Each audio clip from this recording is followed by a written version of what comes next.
Let me ask you something. You probably know someone who borrowed money to buy a house. Maybe that's you. And you don't think of them as in debt. But you also know someone who borrowed money for a vacation, or a designer bag, or a car they definitely couldn't afford. And somehow that feels different. Here's the thing. Both people owe money. Both are paying interest. Both signed on a dotted line. So why does one feel smart and the other feel like a mistake? Because not all debt is created equal. And today, we're breaking down the real difference between good debt and bad debt. No jargon, no judgment, just clarity that can actually change how you handle your money. Let's go. The myth story. First, let's kill a myth. A lot of people grow up hearing debt is bad. Full stop. Don't borrow money. Pay cash for everything. Debt equals danger. And look, I get it. That advice comes from a real place. Watching people spiral into credit card hell, payday loans, drowning in interest payments they can't escape. But here's what nobody tells you. Some of the wealthiest people on the planet are also some of the most indebted. Businesses borrow billions to expand. Real estate investors borrow to buy properties they couldn't afford outright, then use the rental income to pay it back. Governments borrow. Corporations borrow. Your local coffee shop borrowed to open its doors. So the question was never, should I ever use debt? The real question is, what is this debt actually doing for me? What is good debt? All right, let's define it. Good debt is money you borrow that has a strong chance of improving your financial position over time. Think of it as debt that works for you. The classic examples? Number 1, a mortgage, a home loan. In most parts of the country, property tends to appreciate in value over time. So when you borrow to buy a home, you're building equity, essentially ownership, with every payment. You're not just paying rent into the void. You're paying towards something you'll eventually own outright. And meanwhile, you still have somewhere to live. Now, does this mean everyone should buy a home? No. Real estate markets are wildly different from Miami to Minneapolis to rural Montana. Timing, location, interest rates, it all matters. But in principle, a mortgage is borrowing to build an asset. Number 2, student loans, or any education investment. Here's a controversial one.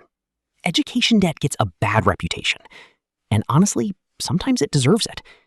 Borrowing $200,000 to study something with no job market is a risk. But borrowing for skills that genuinely increase your earning power, that's math that can work in your favor. A doctor, an engineer, a software developer, their earning potential often dramatically outpaces the cost of their education. Keyword, often. This one requires research and honesty with yourself. Number 3, business loans. Borrowed money that generates more money than it costs, that's a business operating on leverage. A baker borrows to buy a commercial oven, produces more bread, sells more bread, makes more money. The debt paid for the machine that paid for the debt. What is bad debt? Now, bad debt. Bad debt is money you borrow to buy things that lose value immediately, charge you brutal interest, or give you nothing in return financially. The king of bad debt? Credit cards used to fund lifestyle spending. Let's be real, a lot of us have done this. Swiped the card for a dinner we couldn't really afford, bought the outfit on credit, booked the trip on a card and thought, I'll figure it out later. The problem isn't the dinner, it's the interest rate. Credit cards in the US charge anywhere from 20% to 30%, or even higher annually. That means if you carry a balance, if you don't pay it off in full, that dinner is now also paying for the privilege of not paying for the dinner. It compounds fast. Car loans are another tricky one. The moment a new car leaves the dealership, it drops in value, sometimes 15 to 20% in the first year alone. So you're borrowing money to buy something that's actively losing value while you pay interest on it. That's not ideal. Same goes for payday loans. those short-term, high-interest loans marketed at people who need cash fast. The interest rates on these can be absolutely eye-watering. They're designed to trap, not help. And buy now, pay later schemes, they can be useful, but only if you're disciplined. Used carelessly, they're just credit cards in a trendy outfit. The gray zone story. Now, here's where it gets interesting, and honestly, more real. Most debt lives in the gray zone because the same type of debt can be good or bad, depending on context. Take a car loan. If you live in a city with solid public transit, buying a car on credit might genuinely be bad debt. You're adding a financial burden you don't need. But if you live somewhere rural and a car is what gets you to work and earns you income, that loan is an investment in your livelihood. Same debt, completely different situation. Take education. A nursing degree from a state school with a clear career path and strong job market, good debt potential. A degree with no market at a predatory for-profit institution with zero scholarship, that math is harder to make work. Even mortgages can turn bad. If you borrow more than you can realistically repay, or buy in a market with falling prices, or if the interest rate is so high the math never makes sense. So here's the framework I want you to walk away with. Ask yourself 3 questions before taking on any debt. 1. Will this debt grow my income, build an asset, or improve my productive capacity? If yes, it may be good debt. 2. What is the interest rate, and can I realistically afford the repayments? High interest changes everything. 3. Am I borrowing for something I need or something I want right now but can't truly afford? There's no shame in honest answers. The shame is in not asking. Let me give you a quick story. 2 people, same starting point. Jordan and Marcus both land their first real jobs at 25. Both earn about the same salary. Jordan decides she wants to celebrate. She puts $3,000 on a credit card. New clothes, new gadgets, a weekend trip to Vegas. She pays the minimum balance each month. Marcus takes out a small business loan. Same amount. He's been detailing cars on weekends and wants to scale. He buys better equipment, gets his LLC set up, and starts landing corporate clients. 2 years later, Jordan has paid back about $2,000 in minimum payments and still owes nearly $2,800. The interest has been eating her alive. Marcus's loan is almost paid off. He's got a roster of regular clients and is pulling in more from detailing than from his day job.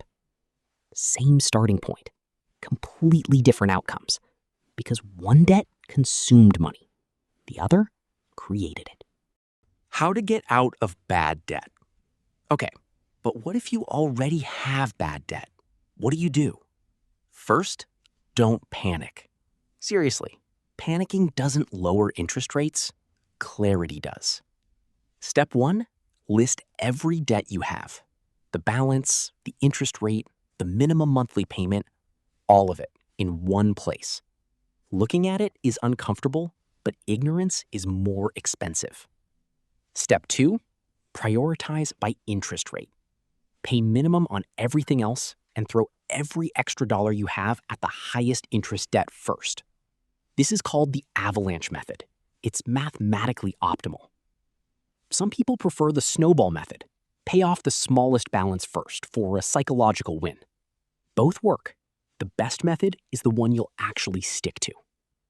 Step 3, stop adding to it. You cannot fill a bath with the drain open.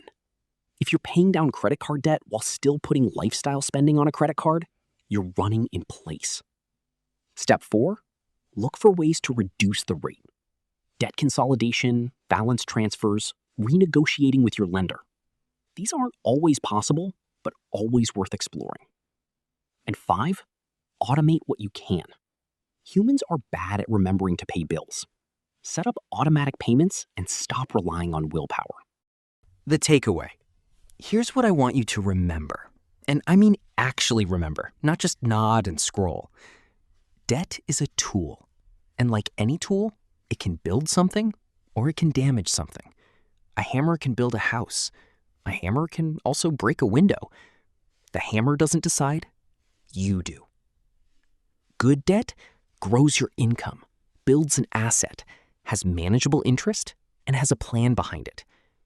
Bad debt funds consumption, loses value instantly, carries crushing interest, and has no payoff beyond the moment. And gray zone debt requires honest context, realistic planning, and the ability to ask yourself hard questions before you sign. You don't have to be perfect. You don't have to have it all figured out. But you do have to be honest with yourself about what your debt is actually doing. Because money doesn't care about your feelings, but your future self will definitely care about your decisions.